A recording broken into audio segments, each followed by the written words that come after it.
Hello everybody, welcome to the end of June update. Of course, end of June, end of 6 months of the year. So as I tend to do with the recent monthly summaries, we're going to go through what we've managed to produce for our solar and how much savings we've made of our solar. And especially now we've had the full first 6 months of the year, from the shortest days to the longest days. I've got some brilliant figures to show you there. I'm looking forward to sharing that with you.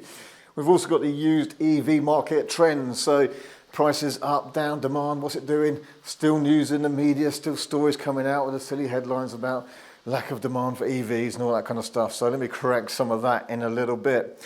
But first, a couple of other bits of news I'll share with you before getting on to those.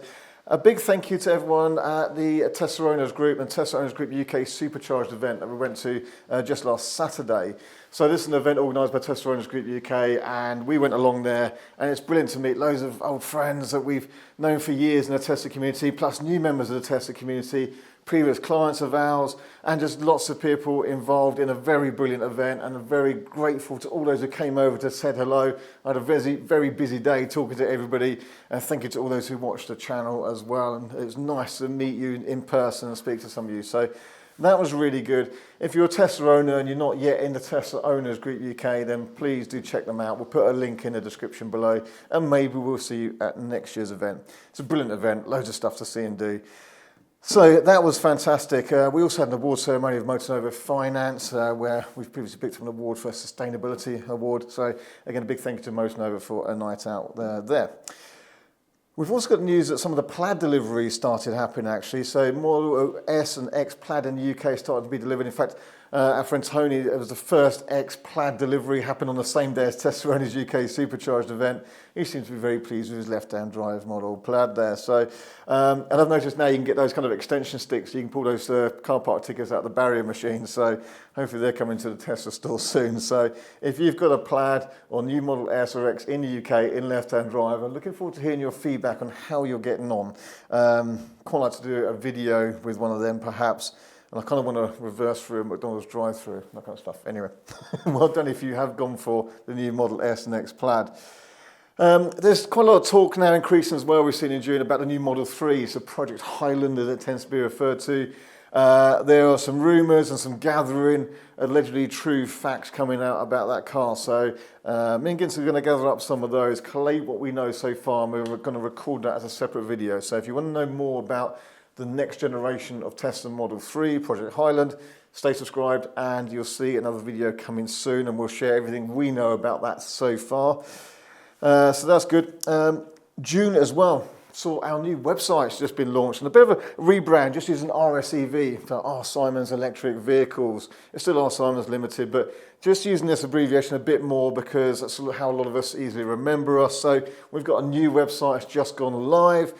We're still ironing out some bits and pieces, but do check out our new site. And on the new site, there is also some merchandise, which includes some RSEV t-shirts and some other designs we've been having a bit of a play around with. There's a few different themes on there. This is one of my favourite ones for hoodie. Evie does it. But also quite like this one. Evie Tiger. Plus we've also got some hats, so do check out our merchandise store soon, and hopefully you can pick up some of those. Items shipped throughout the world. Look, we're having a bit of a play with a few designs. If you've got some ideas, let us know, and we may well be able to incorporate it onto our merchandise store. So there we have it. Right, I'll leave my Evie Tiger on for now. So it's been quite a busy month in June, so we have been a little bit down on some of the videos we've been able to make and release. We've also been quite busy with sales, and you can see actually we're still kind of a bit low on stock here, so that brings us on to market trends, what's happening with the EV used car market. Again, even this morning I've just seen a headline from somebody. I wouldn't even click on it to give them the clickbait response, but you know, EV sales are over and that kind of thing. So what it's been actually, and again this is the end of 6 months, so let me just reinforce here from Auto Trader database.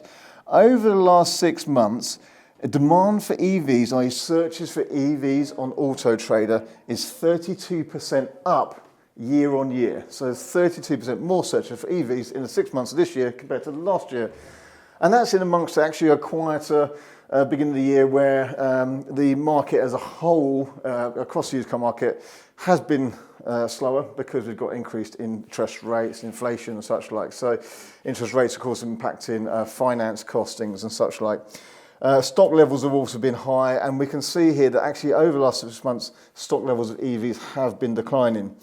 Demand just in June versus June previous year, well, it was still up, but actually only by 6%. Typically what we found monthly, and as you can see here by the 6 months chart, that it tends to be around 30 to 40% up year on year for demand. So as always, when you see the titles about nobody wants EVs, well, they do, and demand is up, and they are just clickbait titles, so don't worry about them too much.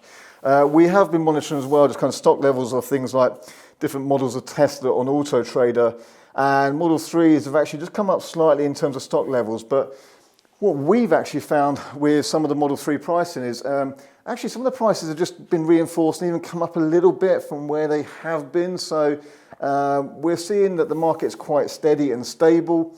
One of the questions I had a few times at the Tesla Owners Group event at Bicester was, has demand for S and X gone up because the new S and X is only left-hand drive and apparently will never be made in right-hand drive?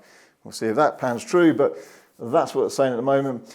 Well, I've seen people advertising S's and X's at inflated prices as soon as that was announced, but in reality, from any of the data I have looked at, there isn't anything to reinforce any increased prices of S or X over the last month since those kind of announcements. So I think the prices have been holding steady now, but your late model S or X isn't suddenly worth £10,000, £15,000 more, which some people have been trying to sell them for. So not the case, and I haven't seen any data to support any of that. No more searches for S's and X's, particularly on Auto Trader, for example, so no more increased demand. All right, let's get on to solar. 6 months of solar. So I will open my app and I will screen share with that with you now. So let's start recording that. And that is coming up now. Okay, let me just start with June, because we should do June before we do the 6 months cap. So here on the app, you can see here in June, we produced 4,284 kilowatt hours of energy. Just incredible, really. We actually only needed to use 2,568. So we've had quite a large export to the grid there. And you can see here the daily figure.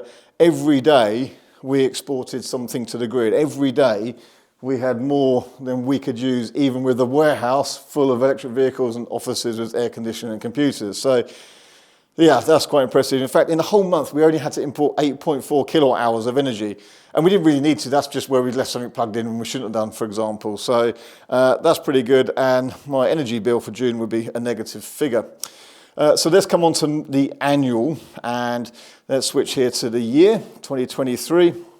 And we can see here our grid use each month here. So you can see how we've been going to just primarily export over import over the recent months. In total, we've produced over 14 megawatt hours of solar energy. Fantastic, isn't it? So let me go to here, because if I go to impact, although our impact for June was we were 99% off grid, so we barely touched it. And we have been like that. If I scroll across, so there's June. So in June alone, I saved £2,573. If I scroll across to May, you can see there we were also 98% off grid, saved £2,700. And in April, we were also 98% off grid, saving over £2,000 again. So you can see in these summer months, no problem to be pretty much off grid, basically. Let's go to the year. Let's have a look. So this is the figure everyone wanted to know, really, was this year. So the shortest day to longest day is 72% off grid, and I've saved £10,500 worth of electricity costs. This takes into account that our import has been 90%, 90 pence per kilowatt hour. Our export is 16 pence per kilowatt hour. However, what's quite good news is that electric prices are dropping, by the way. So if you haven't heard yet, energy prices should be coming down, at least on domestic level, and then commercial will be following as well. So there's also some positive news there, which I think will increase the demand even more, that we mentioned from the Auto Trader searches. So energy prices coming down is good. So £10,500 in 6 months. Of course, if we have another 6 months of similar decline in days of sunshine, but we save another £10,500, roughly speaking, although energy prices are coming down. So let's say 10,000. Let's say this year we should save £20,000 in total. Well, remember, this system cost me £46,000, but you do actually get a first year capital allowance off that. So in essence, the cost is actually just under £40,000. So if I save £20,000 a year, 2 years as a payback. Remember, I don't look at it as payback. I'd buy the solar and run it anyway because it's the right thing to do, even if it never paid back. And when I bought it, it added the value to the cost of, the value of the building. So the expense on the solar easily added at least that value and probably more to what this building is worth. So I don't really count it as an expense like that per se, but a lot of people say, well, how long will it take to pay it back? And you can see here, 2 years we'll have that done in theory. So we'll see. Energy prices would have to come right down for it to take longer than that. So I think a very sound investment, and just something that just about always I'm looking at other commercial buildings out the window there. We've got perfect roofs for them, and I really want to push anyone who owns has involvement with running a warehouse or building of commercial type, as well as a home. A home is more difficult because you've got smaller roofs, but warehouses and office buildings have got big roofs, and we really should be investing. So I would love to see, off the back of these videos, a bit of motivation that some people go, do you know what, we better go and get this for our business, because you can see it's just brilliant, and it does pay back very quickly, and it adds to the value of the premises as well. So I think it's been amazing. Yeah, absolutely amazing. Right, so I think that's going to be a bit of a roundup there for the end of June. Quite a lot happening. We're going to now settle into July. We'll come to the school holidays later in July. It tends to get quite busy. Last July was pretty busy for us, so I expect to be pretty similar this time. We're just keeping the stock levels going, but of course our new website is looking good, so we're selling even more stuff, and actually a lot of stuff hasn't even been hitting the website recently. That's been good. We might be trying to start up a bit of a mail newsletter, but we'll see if we get the time to administer that. And quite a lot going on, and we hope to be releasing some more videos very soon, doing some tests on various other vehicles and cars as we get the opportunity to do so. So once again, thank you for watching. Really appreciate all your support and subscribing and watching all those videos out there. You know who you are. Big thank you from us. Don't forget to check out our new website, new merchandise store, and we'll see you in another video very soon.